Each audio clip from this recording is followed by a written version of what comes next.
Hello and welcome back. This is episode 7, and got my cup of orange juice here. Hopefully this will help with the frog in the throat. I apologize in advance if there's any more coughing fits. So, in the last video, we talked about Jesus descending into the realm of the underworld and ascending with the keys of death and the grave, rescuing the captives, and preaching to the spirits in prison, the angels who are imprisoned in Tartarus, that judgment is upon them. So now I want to go back to the book of Enoch for a bit, and I want to talk about those angels which are imprisoned, why they're there, and talk a little bit about the mentions of that in 2 Peter and in Jude, and Jude's reference to the book of Enoch. So, first of all, these angels were called the Watchers. They descended onto Mount Hermon in the days of Jared, and they basically made a pact with one another to take human wives and to sire children, and they were punished for it. They also, this isn't the only thing they did, but they taught men all of the secrets that they were striving to learn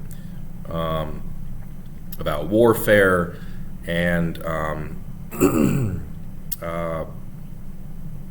seduction, all of these sorts of things, vanity,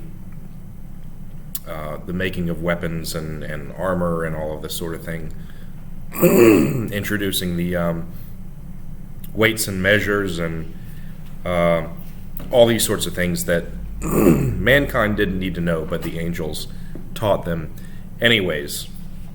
The one who most of this is attributed to, it goes by the name Azazel. And the interesting thing about this particular watcher is that we see mention of him during Israel's wandering in the wilderness. And he's just kind of like a footnote, so a lot of people pass it over and they don't really understand what's going on. But if you've ever heard or used the term scapegoat, you're referring to Azazel, because this is something that became a ritual for the Israelites. And you'll see why in just a minute. So I want to go to Enoch chapter 10, verses 4 through 8. This is called the binding of Azazel. Okay. And this is what it says.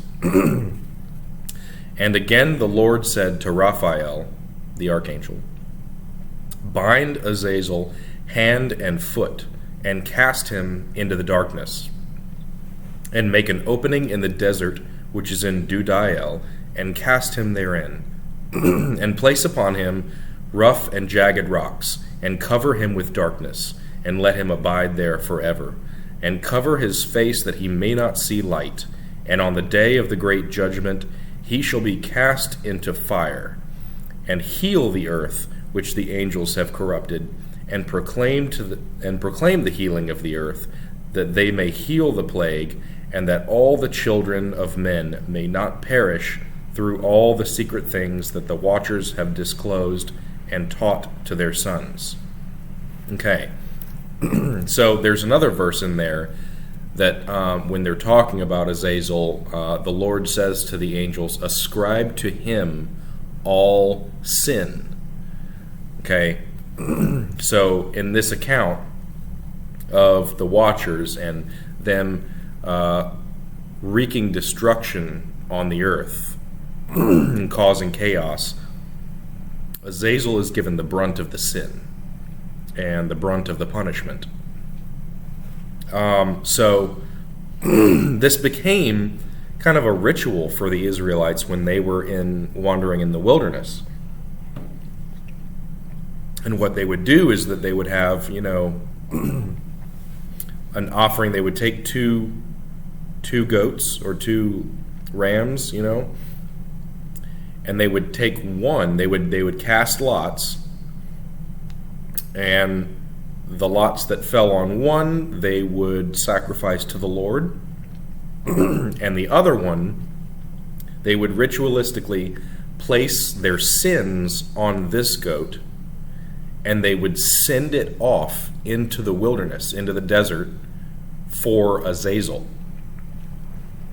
Because Azazel was imprisoned in the desert, in the wilderness. This is where, demons are said to dwell, is in the desolate places, the waterless places. And so this is what happens. This is where we get the term scapegoat. Anything or anyone that you can place all of the blame on to take the blame off of you, that's your scapegoat. And so the scapegoat goes all the way back to the Israelites in the desert when they would do this ritual and place their sins on a goat and send it out into the wilderness to Azazel. And of course, Azazel is the original scapegoat. He is the one to which all of the sins of the watchers are ascribed. Okay, but he was not the only one. There was another one named Simyaza, who was said to be kind of the ringleader of the watchers, the guy that started the whole idea that we're going to come down here and take human wives and have sons, like the children of men do. And so this is Enoch chapter 10. Again, this is verse 11 through 14. Okay, this is what it says. And the Lord said unto Michael, the archangel, Go, bind Simyaza and his associates, who have united themselves with women, so as to have defiled themselves with them in all their uncleanness. And when their sons have slain one another, and they have seen the destruction of their beloved ones, bind them fast for 70 generations in the valleys of the earth, until the day of their judgment and of their consummation, till the judgment that is forever and ever is consummated. In those days they shall be led off to the abyss of fire, and to the torment and the prison in which they shall be confined forever. And whosoever shall be condemned and destroyed will from thenceforth be bound together with them to the end of all generations. Okay, so we have Azazel, who is imprisoned with jagged rocks thrown over him. He's imprisoned in darkness. And then God says to bind Simyaza and all of his little buddies, all his associates, everyone who agreed with this plan in the first place, is to be bound in chains of gloomy darkness until Judgment Day. Okay? And every ungodly person who is judged and is found wanting is sharing a prison with these angels when they are cast into the lake of fire. But they're not there now.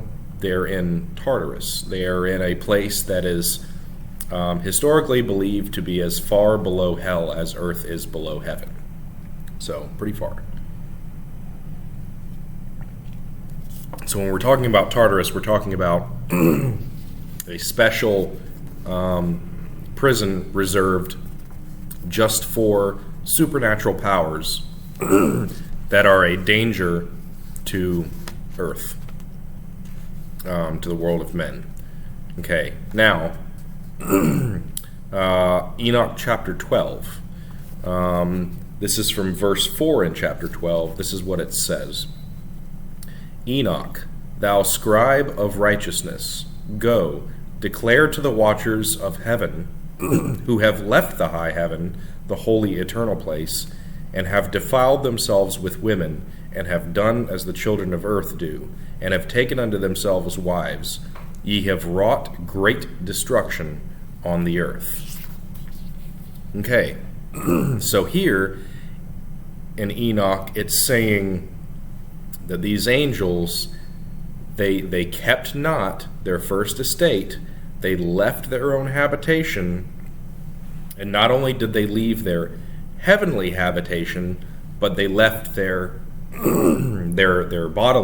their heavenly body for an earthly body, so that they could unite themselves with women. And because of this, and because of the things that they taught men, they wrought a great destruction on the earth.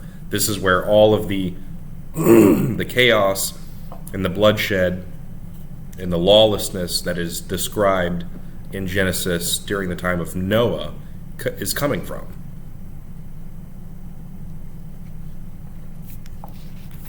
And then we move on from there to Enoch chapter 19, and it says this, and Uriel, the archangel, said to me, "Here shall stand the angels who have connected themselves with women, and their spirits, assuming many different forms, are defiling mankind, and shall lead them astray into sacrificing to demons as gods.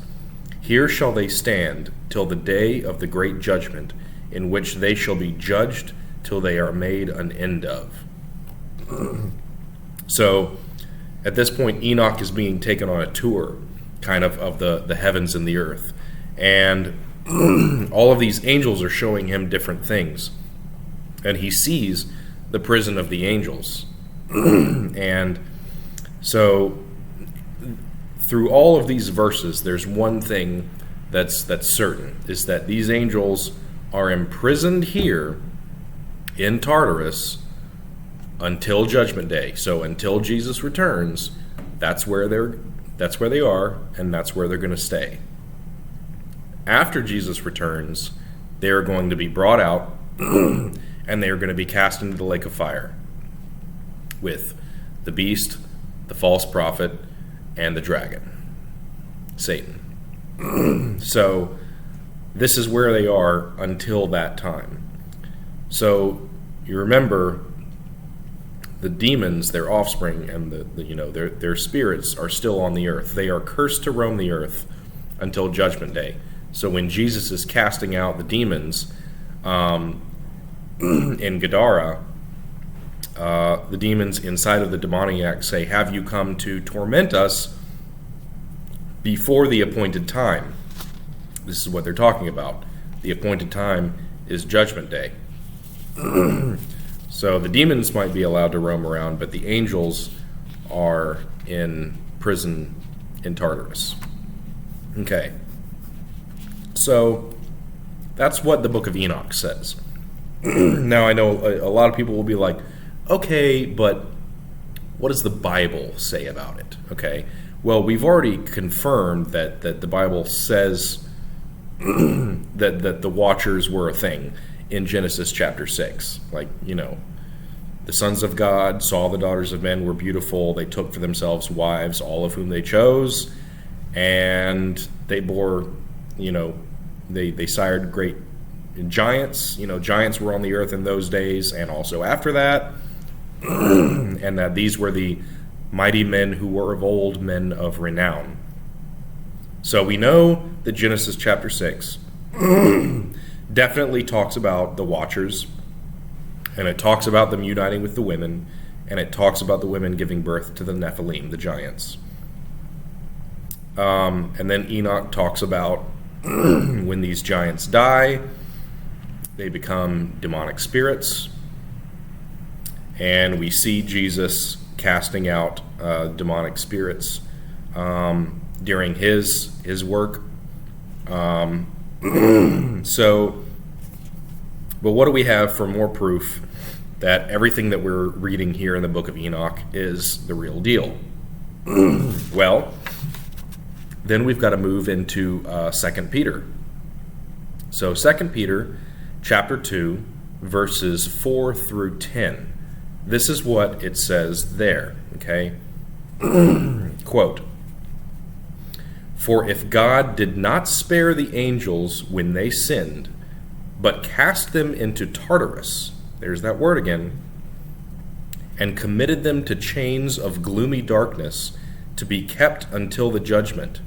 If he did not spare the ancient world, but preserved Noah, a herald of righteousness, with 7 others, when he brought a flood upon the world of the ungodly. If by turning the cities of Sodom and Gomorrah to ashes, he condemned them to extinction, making them an example of what is going to happen to the ungodly. And if he rescued Lot, greatly distressed by the sensual conduct of the wicked, for as that righteous man lived among them from day after day, he was tormenting his righteous soul over their lawless deeds that he saw and heard. Then the Lord knows how to rescue the godly from trials, and to keep the unrighteous under punishment until the day of judgment, and especially those who indulge in the lust of defiling passion and despise authority. Okay, so here's something interesting that's said. So, first things first, it comes straight out and says, if God did not spare the angels when they sinned, okay? So we've got angels who have sinned, who have committed a crime, but cast them into Tartarus, okay? There's that word. And Tartarus is the actual Greek word that is used in 2 Peter. It's not Sheol, it's not hell, it's not the lake of fire, it's Tartarus. And this is the same word that is used in the book of Enoch. It's not Sheol, it's not hell, it's Tartarus. Now, if you think about the Greek legends, the Greek mythology, and you have the gods of Mount Olympus warring with the Titans, and the gods of Mount Olympus defeat the Titans, and they imprison them where? Tartarus. So you've got these Titans, these powers, these supernatural powers that are too dangerous for the earth to be, allowed to be their playground, being chained in Tartarus. And I think that's another important thing to note, is that this verse also says, and committed them to chains of gloomy darkness. I mean, this is verbatim from the book of Enoch. This is exactly what Enoch is saying. The chains of gloomy darkness, Tartarus, angels who sinned. And then if we keep reading down, it likens, that judgment to God not sparing the ancient world. So it's connecting those watchers, those angels, with the judgment of the ancient world. And then it starts comparing them to the cities of Sodom and Gomorrah. And then all the way down at the bottom of that verse, it compares those. It says, especially those who indulge in the lust of defiling passion. What were these angels imprisoned for? Well, they were imprisoned for fornicating with the daughters of men. They were imprisoned for going after strange flesh. They were for leaving their heavenly bodies and lusting after flesh that they were not meant to go after. Something that was not allotted to them. So, okay, you need more proof? Let's go to the book of Jude. Okay, the book of Jude. Of course, there's only one chapter in the book of Jude, but Jude chapter 1, verses 6 and 7. This is what it says. And the angels who did not stay within their own position of authority, but left their proper dwelling, he has kept in eternal chains under gloomy darkness until the judgment of the great day, just as Sodom and Gomorrah and the surrounding cities, which likewise indulged in sexual immorality and pursued unnatural desire, serve as an example by undergoing a punishment of eternal fire. So here we are again. It is verbatim book of Enoch. It's talking about the chains of gloomy darkness until the judgment of the great day.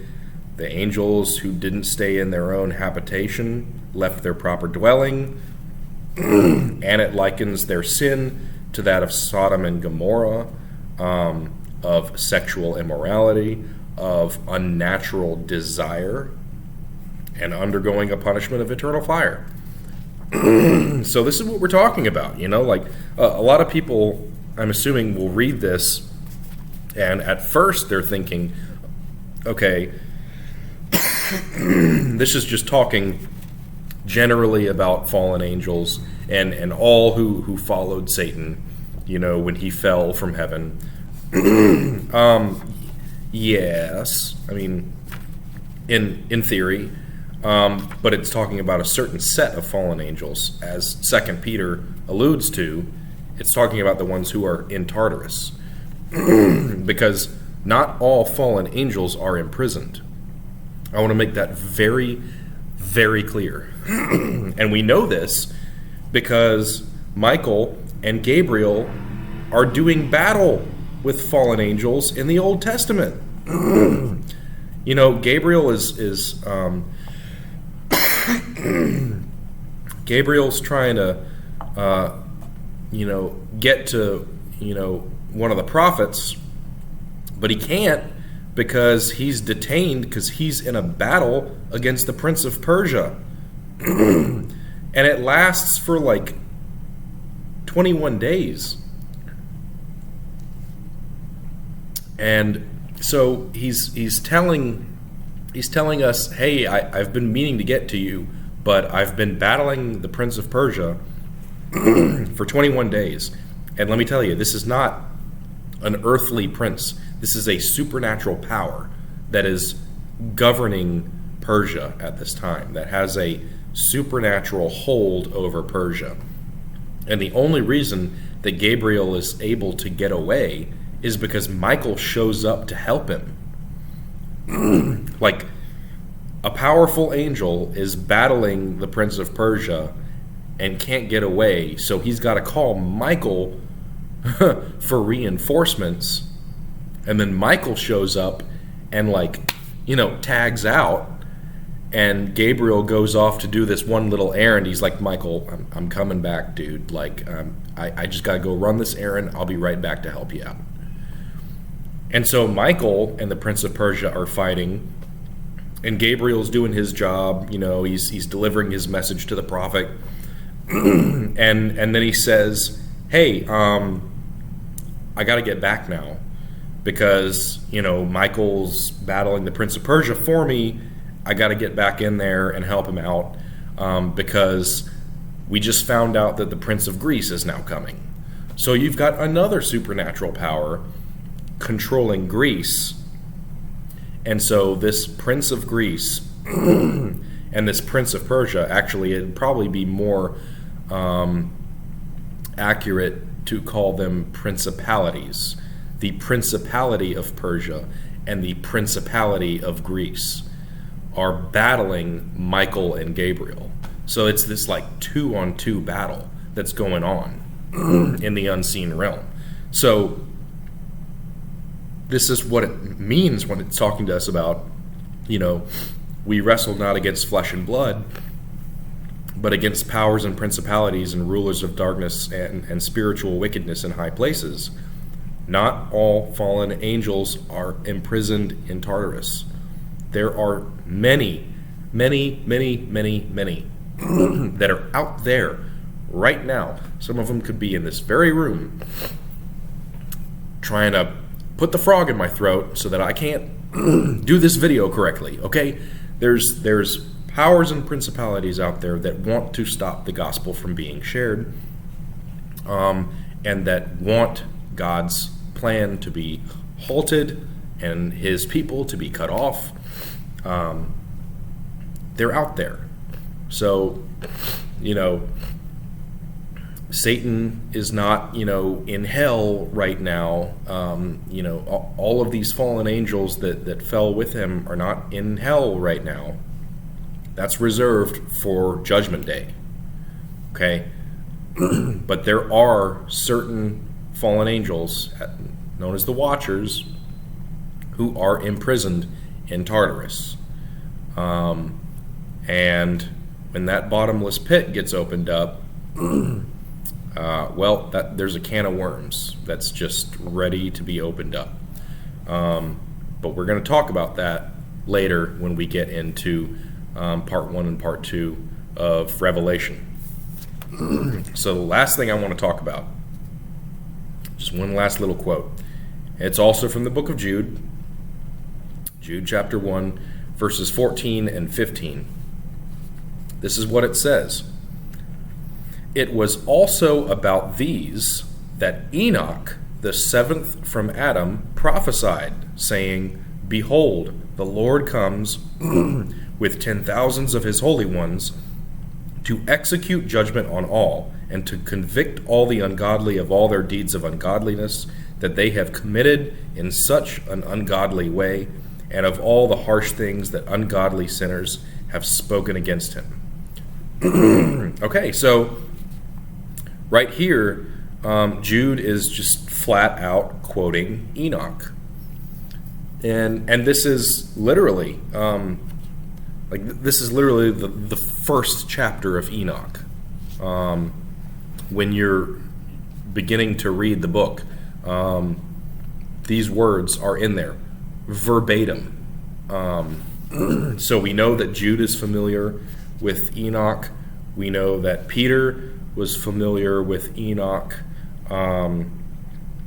Paul was most definitely familiar with Enoch. Jesus, of course, was familiar with Enoch. And, there's no telling who else. And it was closely following those particular writings. But we found them all throughout the Dead Sea Scrolls. And so we know that the Book of Enoch was an accepted canonical writing for the Jewish people. And this is why they don't elaborate on any of the material from it, because they assume that all of their readers are already going to know it. So that I hope that cleared some of that up for you, as to who these angels are, which are in prison. These angels that Jesus preached to and proclaimed victory over when he descended into the underworld. So with that being said, that's pretty much the end of this video. Thank you for tuning in. The next video will be part 1 of Revelation, and then we'll move on hopefully to part 2 shortly afterwards, and then we'll just do a basic recap at the end of everything, and hopefully I won't have any more frog in my throat, and should be good. So thank you so much for coming along for the ride. I love you, each and every one of you, and I hope that you will join me for the next episode and the rest of the series. God bless every last one of you. Bye.